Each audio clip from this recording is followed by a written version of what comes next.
Dear Jamay, magandang araw sa inyong lahat mga kakonfesyon. Isang kwentong puno ng aral, sakit, at pagbangon ang ibabahagi ko sa inyo ngayong araw. Handa na ba kayong makinig? Itong kwento ni Josie. Magandang oras, Miss Jamay. Ako si Josie, 45 years old, at isang byuda. Ang buhay ko ay masasabi kong tahimik, pero puno ng responsibilidad. Bilang manager ng isang malaking bangko dito sa Quezon City, sanay ako sa mga numero, sa mga seryosong desisyon, at sa pagpapatakbo ng mga bagay ng maayos.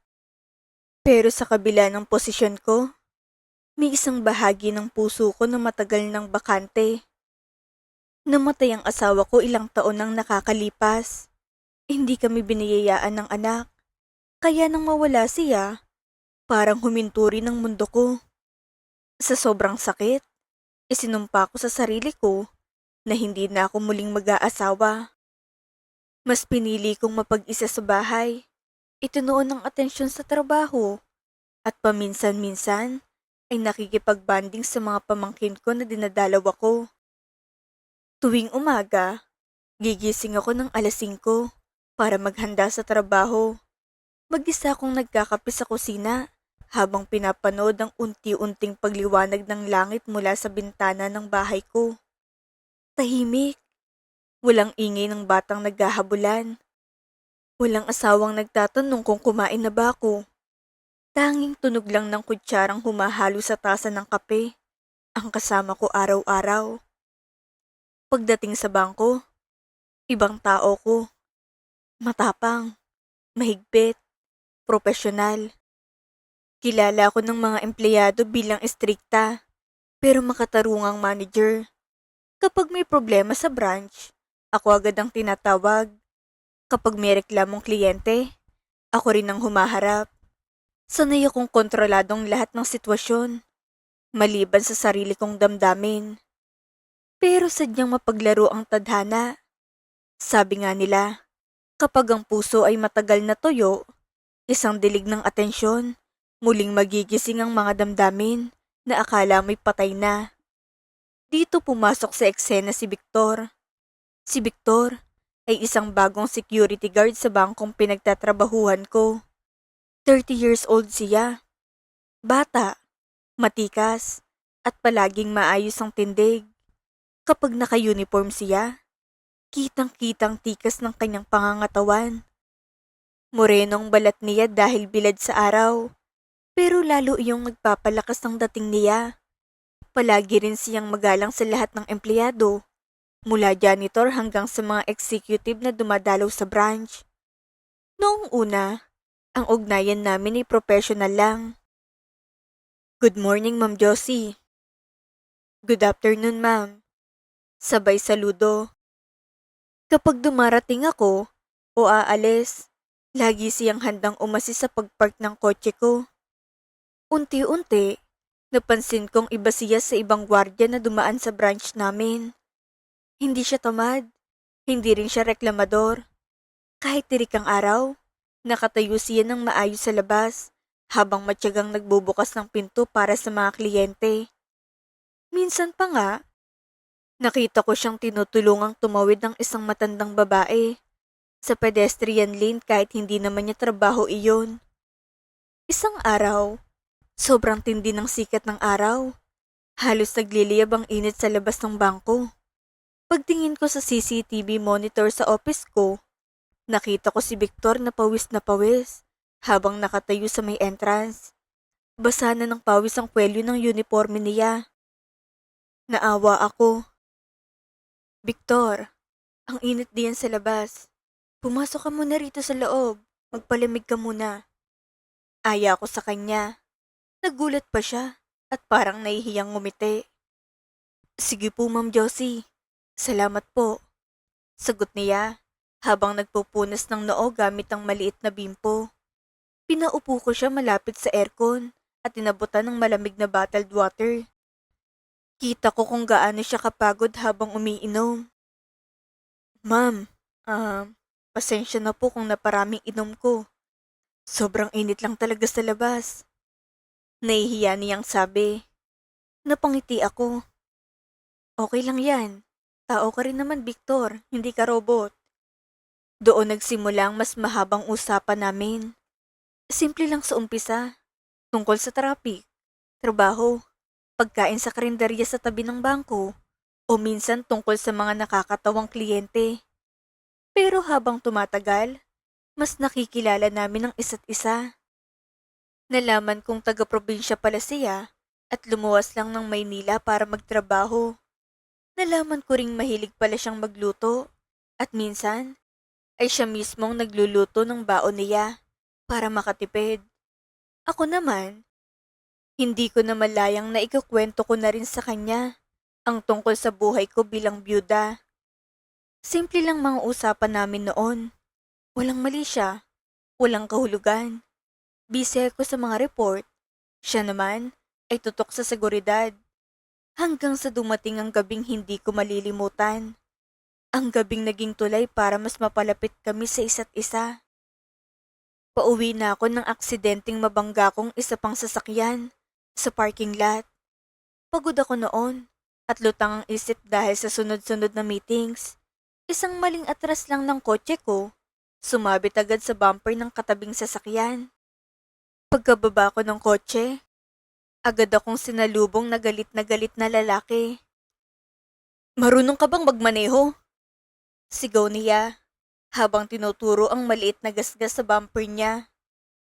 Tarantang-taranta ako.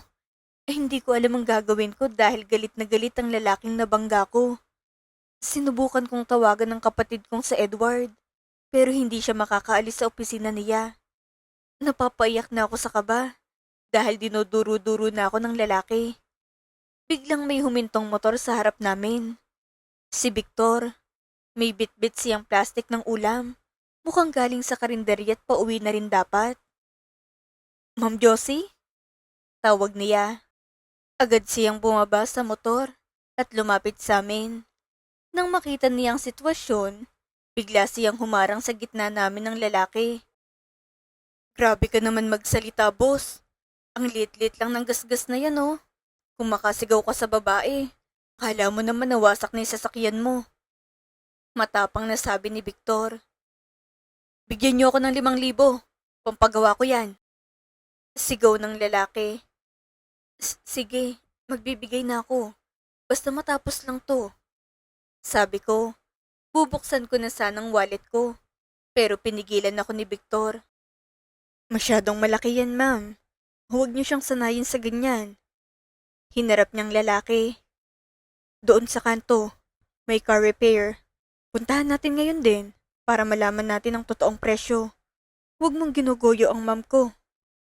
Nang marinig ko ang salitang, ma'am ko, parang may kakaibang init na dumaloy sa dibdib ko. Hindi ko maipaliwanag. Pero sa unang pagkakataon matapos mamatay ang asawa ko, may lalaking muling nagparamdam sa akin ng proteksyon. Dahil may dumaan ding pulis sa area, napilitan ng lalaki na pumunta sa talyer. Ang ending, 1,500 pesos lang binayaran ko. Doon ko naramdaman ang seguridad sa piling ni Victor. Sa gitna ng takot ko, siyang naging sandigan ko. Salamat talaga, Victor, ah. Kung hindi ka dumating, baka nakulimbat ng pera ko. Sabi ko, habang naglalakad kami pabalik sa mga sasakyan namin. Okay lang po yun, ma'am. Basta para sa inyo. Sagot niya na may kasamang ngiti na tumago sa puso ko. Pauwi na po ba kayo? Pupunta muna ako sa kapatid ko. Dadalawin kong mga pamangkin ko. Ikaw ba? Umuwi ka na. Baka hinihintay na yan ng asawa at anak mo. Turo ko sa ulam niya. Doon siya napayuko. Wala po akong asawa, ma'am. Isang anak lang meron ako. Si Natasha. Hiwalay na po kami ng nanay niya. Hindi ko alam kung bakit, pero may munting saya akong naramdaman nang marinig ko iyon. Simula noong gabing iyon, nagbago ang pakikitungo namin. Hindi na lang, good morning at good afternoon. Naging madalas ang pag-uusap namin sa text at tawag. Minsan, gigising ako ng madaling araw at may good morning message na agad siya. Ma'am, kumain na po kayo. Mag-ingat po kayo sa biyahe. Huwag po kayong masyadong magpakapagod. Mga simpleng mensahe lang iyon, pero para sa isang taong matagal nang walang nakakaalala o nag-aalaga, napakalaking bagay na noon para sa akin. Mukha siyang mabait, marespeto, at higit sa lahat, parang nauunawaan niyang kalungkutan ko. Hindi ko namalayan, nahulog na ako. Sa edad kong 45, parang bumalik ako sa pagiging teenager. Minsan ay lumalabas na kami, kumakain sa labas, o kaya ay naglalakad sa mall. Kapag magkasama kami, pakiramdam ko gumagaan ang mundo ko. Kapag tumatawa siya sa mga corny kong biro, kinikilig ako. Kapag pinupuri niya ako at sinasabing maganda pa rin ako kahit walang make-up, nahihiya akong parang dalaga. Ma'am, bagay po sa inyong kulay na yan. Ma'am, ang bango niyo po ah. Hindi halatang edad niyo. Unti-unti, nabubuo ulit ng kumpiyansa ko sa sarili. Pakiramdam ko, may halaga pa rin ako bilang babae. Dahil sa bugso ng damdamin, isang gabi, may nangyari sa amin sa isang hotel. Hindi na rin naman kami bata para magpatumpik-tumpik pa. Akala ko, iyon ang simula ng aking happily ever after. Ipinakilala ko siya sa pamilya ko. Ang kapatid kong sa Edward, bagamat nagulat, ay suportado ko. Ate, matanda ka na. Alam mo nang ginagawa mo. Basta hindi kanya sasaktan, wala kaming problema sa kanya. Sabi ni Edward. Umasa kang hindi ko sasaktan ng ate mo. Pangako ni Victor habang nakatingin sa mga mata ko. Noong gabing ipinakilala ko siya sa pamilya ko, parang may kakaibang saya sa dibdib ko. Matagal na rin kasing walang lalaking nauupo sa hapagkainan namin tuwing may simpleng salo-salo. Habang kumakain kami ng paborito kong kare-kare at inihaw na bangus, napapansin kong pilit pinapakiramdaman ni Victor ang bawat isa sa pamilya ko. Magalang siya, tahimik pero marunong makisama. Tinutulungan pa niyang hipag ko sa pag-aayos ng mesa at kinakausap ang mga pamangkin ko na parang matagal na niya silang kakilala. Minsan, nahuli kong nakatingin sa akin si Edward habang nagkakwentuhan kami ni Victor. Parang gusto niyang siguraduhin kung masaya ba talaga ako. At oo, masaya ako noon. Sa wakas, pakiramdam ko may kasama na ulit ako sa buhay. May naghihintay na sa akin pag-uwi. May nagtatanong kung kumain na ba ako. May yumayakap sa akin tuwing gabi. Ang saya-saya ko. Pakiramdam ko, nahanap ko ng lalaking mag-aalaga sa akin sa pagtanda ko. Naging close rin ako sa anak niyang si Natasha. Binibilhan ko siya ng mga damit, laruan, at lahat ng gusto niya. Tinuring ko siyang parang tunay na anak. Tuwing day off ko, isinasama ko si Natasha sa mall. Kapag nakikita kong masaya siyang yumayakap sa stop toy na binili ko o tumatawa habang kumakain ng ice cream, may bahagi sa puso kong napupuno. Minsan naiisip ko, siguro, ganito palang pakiramdam ng maging nanay. Kahit hindi ko siya tunay na anak, buong puso ko siyang minahal. Kapag may school activity siya, akong bumibili ng kailangan niya. Ako rin ang nagbabayad ng tuition at school supplies niya, kahit hindi naman hinihingi ni Victor. Kusang loob kong ginagawa dahil mahal ko silang dalawa. Matapos ang isang taon ng relasyon, iminungkahi ko kay Victor na magsama na kami sa bahay ko. Total, mag-isa lang naman ako doon. Isinama niya si Natasha. Kumuha ako ng yaya para sa bata para hindi na sila mahirapan. Lahat ng gastos, mula sa kuryente, pagkain, hanggang sa luho nila. Akong sumasagot. Manager ako sa bangko. Kaya ko naman silang buhayin. Noong una, masayang setup namin. Masiglang bahay ko dahil may batang tumatakbo sa sala. May lalaking naghihintay sa akin pag uwi galing trabaho. Minsan, Nadatnan ko pang nagluluto si Victor ng adobo habang nanonood ng cartoon si Natasha. Welcome home, Ma'am Josie. Biro pa niya minsan habang suot ang apron ko. Natatawa lang ako noon. Pakiramdam ko noon, worth it lahat ng pagod ko sa trabaho dahil may inuuwian na ako. Pero dito na nagsimulang magbago ang lahat.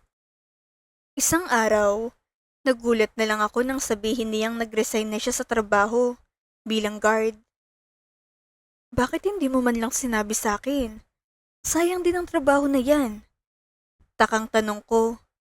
Nasa dining table kami noon habang umiinom ako ng kape bago pumasok sa opisina. Siya naman, kalmado lang na kumakain ng pandesal na parang walang mabigat na balitang sinabi. Maliit lang naman ang sahod ko doon, Josie. Kaya mo naman kaming buhayin ng anak ko. Saka, paalisin na natin yung yaya ni Natasha. Ako na lang mag-aalaga sa kanya. Ako na rin ang bahala sa gawaing bahay. Paliwanag niya. Medyo kumirot ang dibdib ko. Hindi sa dahil ayaw ko silang buhayin, kundi dahil parang nawala ang drive niya na maging independent. Pero dahil mahal ko siya, tinanggap ko na lang. Ayoko ng gulo. Ayokong mag-away kami. Pinilit kong unawain siya. Baka pagod lang. Baka gusto lang munang magpahinga. Baka nahihiya lang magsimula ulit. Iyon ang paulit-ulit kong sinasabi sa sarili ko. Pero ang pangako niyang siyang mag-aalaga sa bahay, napako lahat iyon. Unti-unting bumalik sa pagiging tahimik ang bahay ko. Pero ibang klaseng katahimikan na. Hindi na ito yung payapang katahimikan noon. Mabigat na katahimikan na puno ng pagod at pagkainis.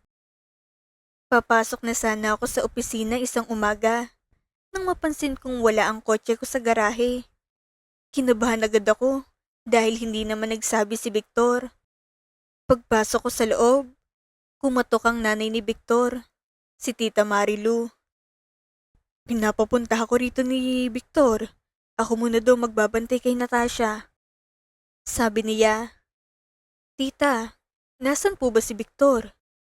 Bakit dala niyang kotse ko? Tanong ko, pero hindi rin alam ng nanay niya. Tinatawagan ko siya. Hindi sumasagot. Nag-text ako. Walang reply.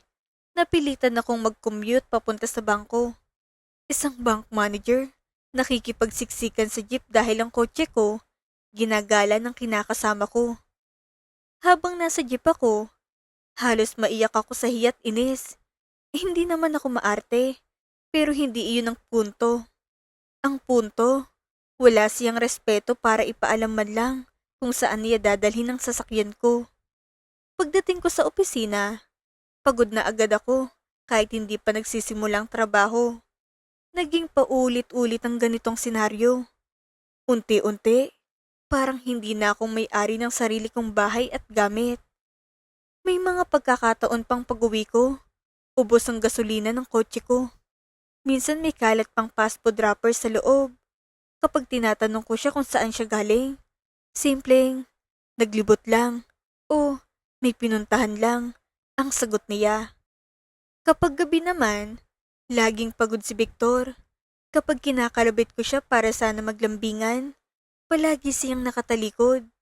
Pero pagdating sa pera, ang lakas niyang manghingi. Libo-libong nawawala sa budget ko dahil sa kanya. Sa umpisa, hindi ko naman binibilang eh. Pero habang tumatagal, napapansin kong parang wala nang katapusan ng paghihingi niya. Uuwi ako galing sa stress na trabaho. Madadatnan kong bahay na makalat. Nakahilata lang siya sa sopa habang nanonood ng TV. Minsan, nadatnan kong tambak ang hugasin sa lababo. Ang sahig, malagkit. Nakakalit ang laruan ni Natasha. Habang si Victor ay tutok na tutok sa cellphone niya. Victor, hindi ka ba pwedeng maglinis? Ang dumi-dumi na ng bahay, oh. Sabi ko isang beses, habang pagod na pagod. Saka na yan, pagod ako. Singhal niya sa akin. Pagod saan? Wala ka namang ginagawa sa buong araw eh. Hindi ko na napigilang sumagot. Bigla siyang tumayo at dinuro ako. So, pinapamukha mo sa akin na ikaw ang bumubuhay sa amin ng anak ko, na dahil ikaw ang may pera, pwede mo na akong utusan? Nagulat ako.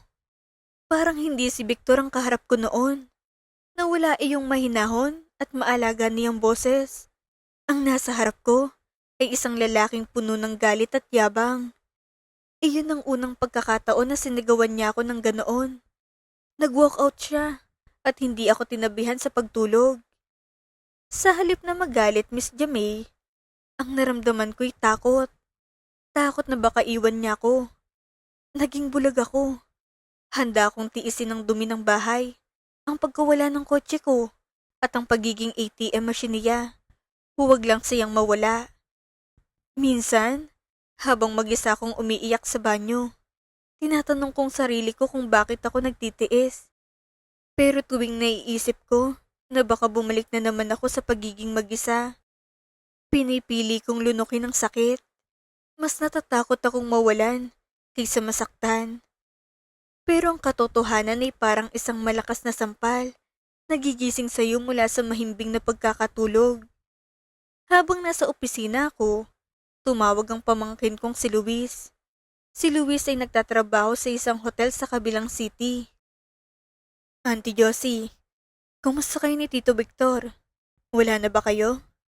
Tanong niya. Napakunot ang noo ko. Ha? Anong wala na? Nandito siya sa bahay nakatira. Bakit mo naitanong? Sagot ko.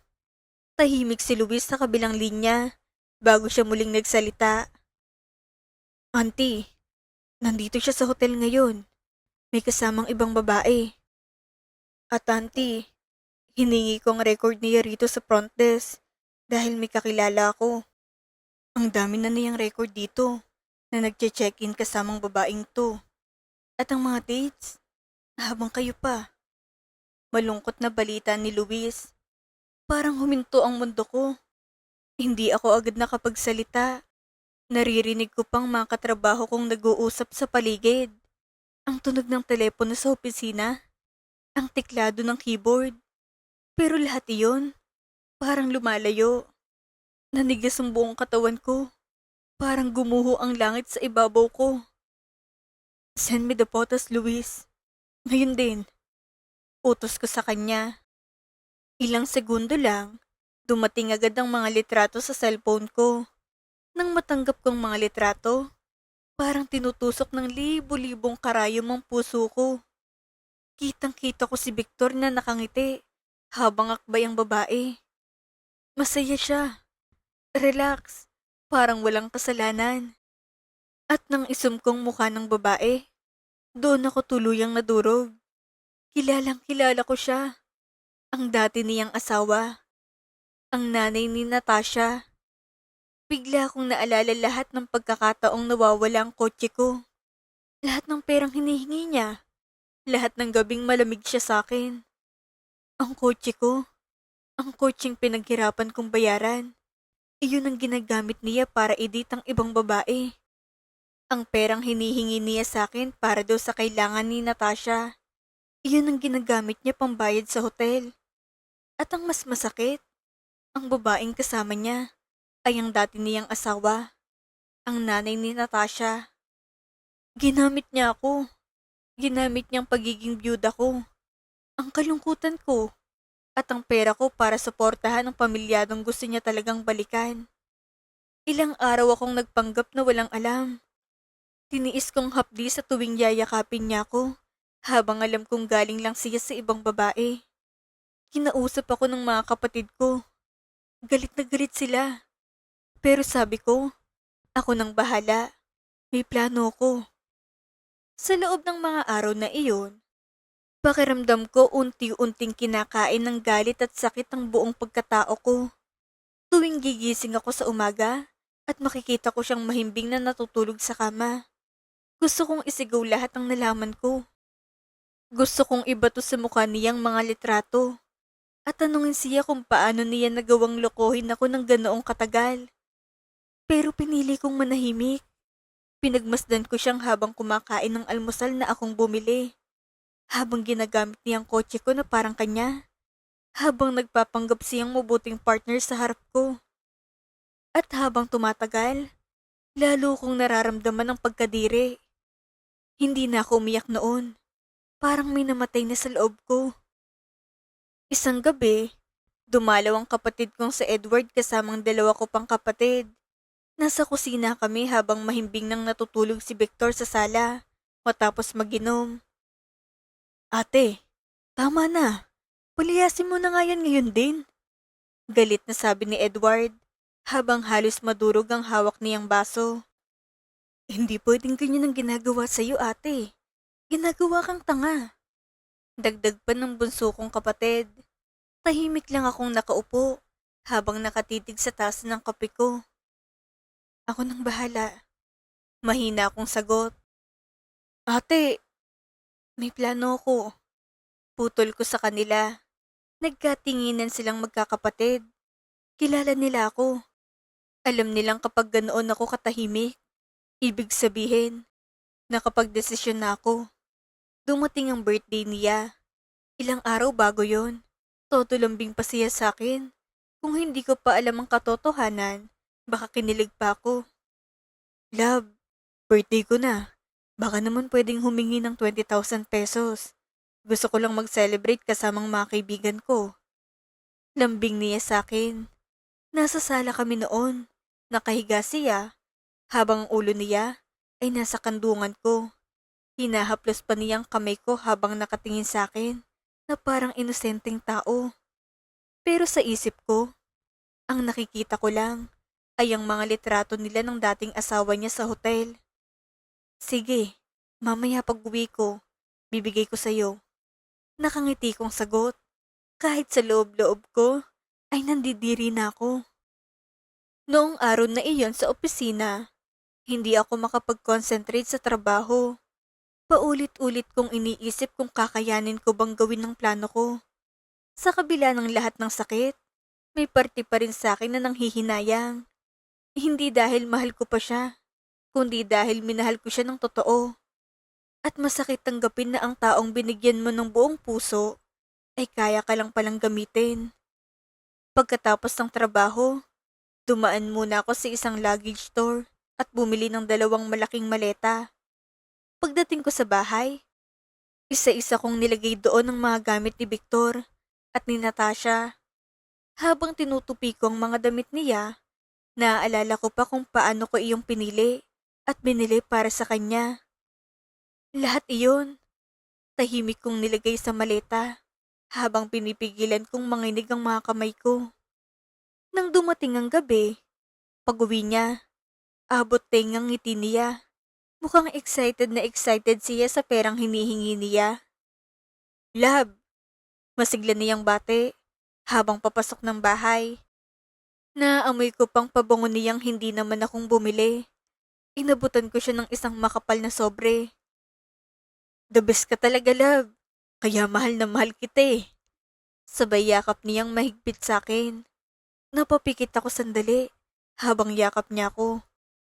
Noon ko tuluyang na-realize kung gaano kagaling magsinungaling ang taong minsan kong pinagkatiwalaan. Wait lang, Victor. May isa pa akong surprise sa iyo. Sabi ko, pumasok ako sa kwarto at nilabas ang 2 malaking maleta. Laman nitong lahat ng gamit niya at ng anak niya. Nagtaka siya. Aalis pa tayo? Saan tayo magbabakasyon? Boracay? Palawan? Saan, love?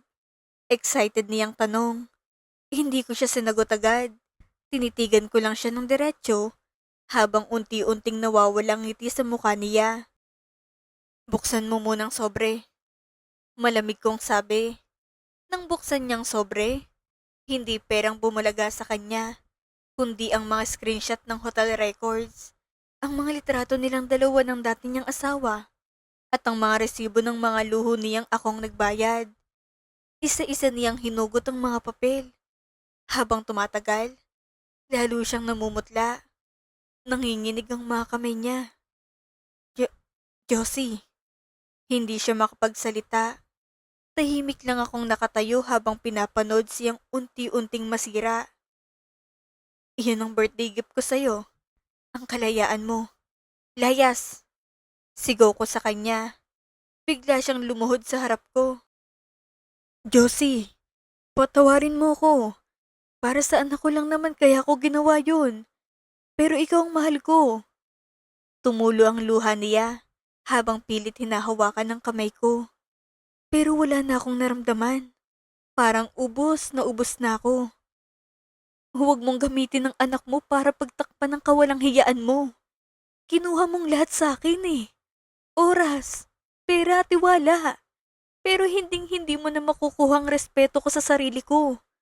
Kunin mo ng anak mo at umalis na kayo sa bahay ko bago ko patawagin ng mga pulis. Narinig ni Natasha ang sigawan namin, kaya lumabas yan ng kwarto na umiiyak. Tita Josie, mahina niyang tawag habang yakap ang maliit niyang teddy bear. Doon ako halos bumigay. Wala namang kasalanan ng bata, pero alam kong habang pinapatagal ko sila sa bahay ko, lalo ko lang sisirain ang sarili ko. Pinaalis ko sila ng gabing yon. Kahit masakit para sa akin na makitang umiiyak si Natasha, alam ko na hindi ko pwedeng hayaang magpatuloy ang ganitong uri ng panloloko. Pagkasara ng pinto, doon lang ako tuluyang bumagsak. Napaupo ako sa sahig ng sala habang umiiyak ng tahimik.